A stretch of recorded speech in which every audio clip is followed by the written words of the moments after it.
கீரையுடைய காம்புகள், பூண்டு பற்கள், இஞ்சி, சின்ன வெங்காயம் 2 தட்டி போட்டுக்கிட்டு மிளகு ஜீரகத்தை பொடிச்சு போட்டுக்க வேண்டியது தான்.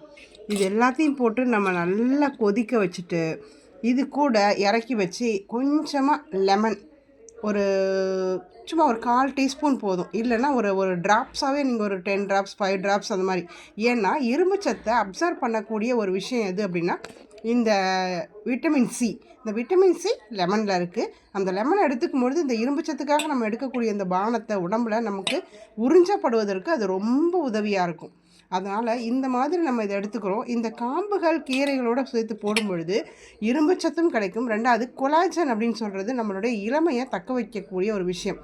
அதனால தான் முதுமையில் நமக்கு என்ன சொல்லியிருக்காங்கன்னா, முருங்கையை நட்டவன் வெறுங்கையோடு போவான்னா, முருங்கை கீரையை நம்ம தொடர்ந்து சாப்பிட்டுட்டு வந்தோம் அப்படின்னா எலும்புகள் பலமாக இருக்கும், உடலில் ஒட்டுமொத்த ஆரோக்கியம் கிடைக்கும். இப்போ நம்ம மூச்சரிக்குது, மாடி ஏறினா மூச்சரிக்குது, நடந்தால் மூச்சரிக்குது, என்ன காரணம்? இரும்புச்சத்து குறைபாடு, அனிமிக், ரத்த சோகை. அப்போ இந்த ரத்த சோகையை நீக்கக்கூடிய ஆற்றல் இதற்கு இருக்குது. இதில் நம்ம டேஸ்ட்டுக்கு இன்னும் வேறு எது வேணாலும் நீங்கள் பட்டை கிராம்பு இந்த மாதிரி கூட நம்ம சேர்த்துக்கிட்டா இன்னும் ஹெல்த்தியும் கூட டேஸ்ட்டும் கூட இருக்கும். இந்த மாதிரி நம்ம எடுத்துக்கும் பொழுது நம்ம அதாவது முதுமையில் நடந்து போகும் பொழுது ஒரு குச்சி வச்சு வாக்கிங் ஸ்டிக் வச்சு நம்ம நடக்கிறத தான் சொல்லியிருக்காங்க. முருங்கையை நட்டவன் வெறுங்கையோடு போவான்னா அந்த வாக்கிங் ஸ்டிக்கே தேவையில்லை, வெறுங்கையோடு கை வீசி நடக்க முடியும் அப்படிங்கிறத தான் இங்கே சொல்லியிருக்காங்க. இப்போ இந்த மாதிரி நம்ம தயாரித்து இந்த பானத்தை நம்ம எடுத்துக்கலாம். இதில் நான் இன்னும் என்ன சேர்த்துருக்கேன் அப்படின்னா சும்மா ஒரு 1/4 டீஸ்பூனுக்கும் குறைவாக விளக்கெண்ணெய் சேர்த்துருக்கேன். இதை காலையில் வெறும் வயிற்றில் நம்ம குடிச்சிட்டு வரலாம். கருவேப்பிலை கொஞ்சம் சேர்த்தேன். இப்போ கருவேப்பிலை மிதந்ததுன்னு தான் நான் சொன்னேன். கருவேப்பிலையும் சும்மா ஒரு கொத்தளவுக்கு கருவேப்பிலையும் சேர்த்துருக்கேன். இப்போது இந்த மாதிரி இதை நம்ம குடிச்சிட்டு வரும்பொழுது இரும்புச்சத்து முழுமையாக நம்ம உடம்புக்கு கிடைக்கும். இரத்த சோகை மற்றும் எலும்புகளை பலமாக வச்சுக்கிறதுக்கும், மூட்டுகள் இடையில் உள்ள அந்த இணைப்பு திசுக்கள், எலும்பு தேய்மானம்னு சொல்கிறோம் இல்லையா, அந்த தேய்மானத்தை குறைச்சி கொடுக்கும்.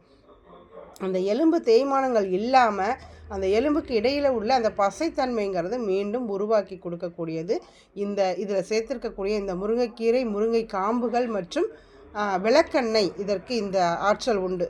அதே சமயம் நம்ம இரும்பு சத்து, கால்சியம் சத்து, எல்லா சத்துக்களும் நிறைந்த ஒரு ஊட்டச்சத்து அப்படின்னா இதுதான். இதை டெய்லி காலையில் இந்த மாதிரி ஒரு வெறும் வயிற்றில் நீங்கள் குடிச்சிட்டு வாங்க. ப்ரெஷர் இருக்காது, சுகர் இருக்காது, இரும்புச்சத்து குறைபாடு இருக்காது. இரும்புச்சத்து குறைபாடுனால தான் பல நோய்கள் நமக்கு வருது. அந்த மாதிரி பல நோய்களை நம்ம குணமாக்கிக்கிறதுக்கு, உடலை வலுவாக வச்சுக்கிறதுக்கு, இடுப்பு வலிக்குது, கால் வலிக்குது, மூட்டு வலிக்குதுன்னு சொல்கிறோம் இல்லையா, இந்த மாதிரி எந்த வலிகளுமே இல்லாமல் இருக்கிறதுக்கு இந்த முருங்கை கீரை காம்பு சூப் ரொம்ப ரொம்ப ரொம்ப ஹெல்ப் பண்ணும். அப்புறம் என்ன, போய் சூப்பு போடுங்க, குடிங்க, ஹெல்த்தியாக இருங்க. இன்னைக்கு விளக்கெண்ணெய் தான் போட்டிருக்கேன். சில டைம் நெய் போட்டு குடிப்பேன். நெய் போட்டு குடிக்கும்போது இன்னும் நல்ல வாசனையாக நல்லாயிருக்கும், குடிக்கிறதுக்கு ரொம்ப சூப்பராக இருக்கும். அது மாதிரி நெய்யும் சேர்த்துக்கலாம். நெய்யும் உடலுடைய ஆரோக்கியத்துக்கு, நம்ம குடலுடைய ஆரோக்கியத்துக்கு, எலும்புகளின் வளர்ச்சிக்கு அப்படின்னு சொல்லிட்டு ரொம்ப நல்லது செய்யும். அது மாதிரி நீங்கள் சேர்த்துக்கோங்க. அப்புறம் என்ன, போய் சூப்பை போட்டு குடிங்க. நம்ம வீடியோவை எல்லாருக்கும் ஷேர் பண்ணிடுங்க. தேங்க்யூ.